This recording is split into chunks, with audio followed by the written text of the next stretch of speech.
Hey, today we're gonna replace a turbo on a 2013 Mini Cooper S, and well, I'm gonna start with removing this bracket, and I'm gonna remove the screws up here, loosen the headlights here.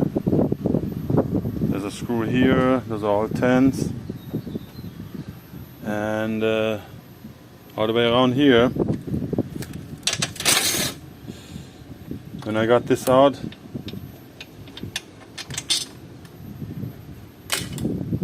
then we keep going. Turbo sits right on top. Looks easy at first, but it's not that easy. So stay tuned. Yeah, so moved on to remove this pipe here, loosen the catalytic converter here. Don't get confused on this side here. I just remove it because the drive bed is bad, and I had to remove this top frame here anyway. So now I go in the bottom, take that catalytic converter out first to get more access here to those bolts on the minute. So turns out I gotta remove the bumper and a whole bunch of other crap. Of course, Mini Cooper, you know. What can I say? It's probably a car I would never buy for myself. Yeah, there are a couple of, there are like 3 hidden push pins down here. And if you don't take them off, you can't get the bumper off. Otherwise, bumper, you just gotta lift this up a little bit. There's a push pin here in the bottom, and then you go behind here, clamp this a little bit, and you can lift it off far enough to get to a bolt right here. Then in order to take that grill off, there's a push pin on the end here. You push it down and pull it out, and those you push to that side and keep pulling. That side, keep pulling. Here's the push pin that you have to push down, and then you just pull out and lift it up. And then you have a couple of bolts here in the front, there, and one on the other side. And the same thing on the passenger side, and then your bumper comes off, and go from there. Alright, so a little update on this. I see a lot of people, they take this whole front assembly out here, the steel bumper basically, even with the under, with this part down here. I only removed those 2 bolts here on each side. Then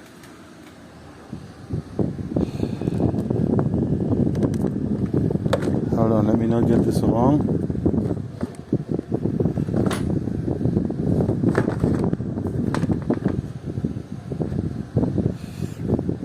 Then you remove those. There are 3, 1, 2, and 1 down here. 3 each side. You can already tell I moved this forward, this assembly here. You see? Just enough to get the heat shield out. Basically, you loosen the catalytic converter, it comes out to the bottom, and you can actually do this when it's still before you loosen those. I mean, I would loosen them right away if I had known. And then you just pull this back, let's say 1 inch is enough, and you will get this heat shield, this big heat shield out here. Comes out to the top.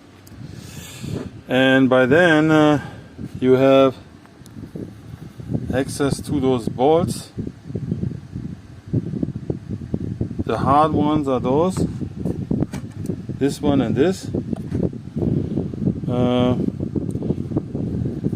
You just might have to, like, you know, push a little bit on that line, and then you're gonna get it. And remove there's only one bolt on this line here, on this return line. And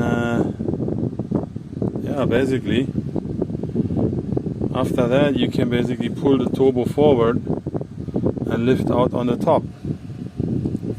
After you disconnect, of course, you know, the oil lines and coolant lines.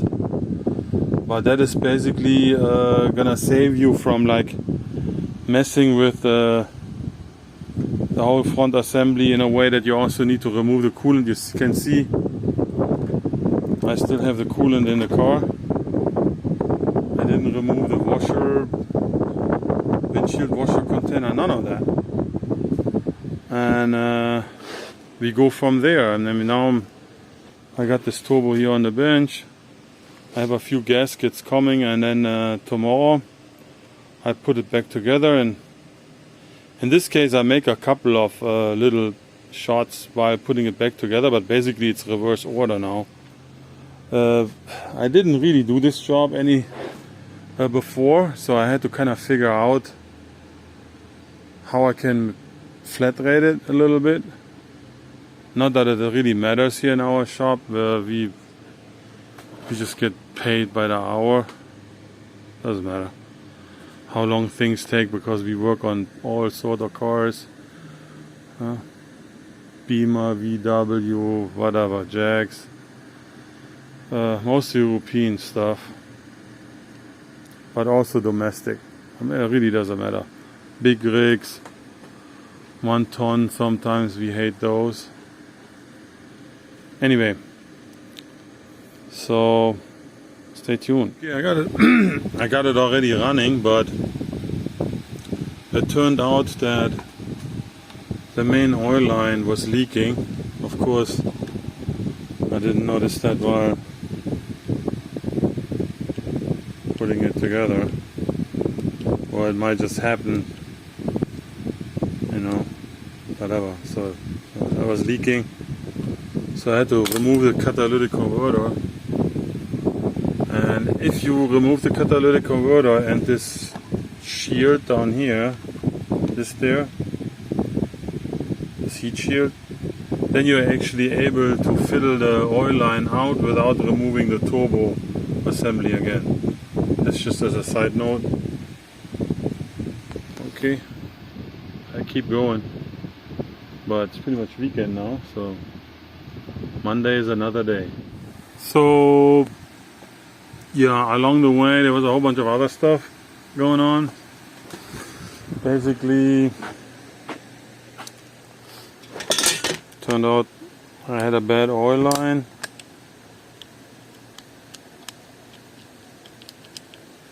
As well, so I had to take some stuff off again.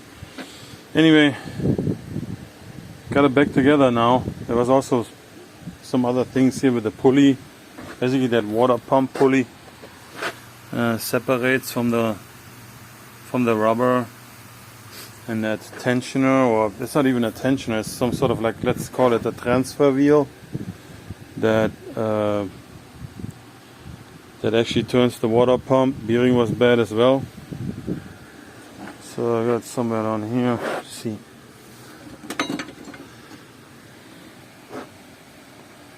Yeah.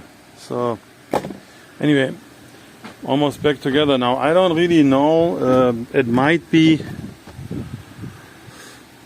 if the average person does this job, you might be better off to actually pull the front, because it can get really tight at moments there. But if you have some sort of tools, like, you know, a flat long ratchet like this, then you can probably do it without and just pull it 2 inches forward.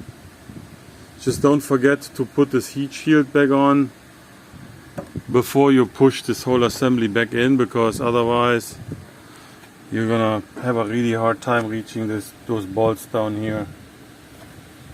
You know, here that's not too bad, but down here, this one is actually a little bit messed up, but put this back before you push this back in. So now it's basically just putting the bumper back and headlights and done. Wheels back on. And thanks for watching, and consider subscribing if this helps in any way.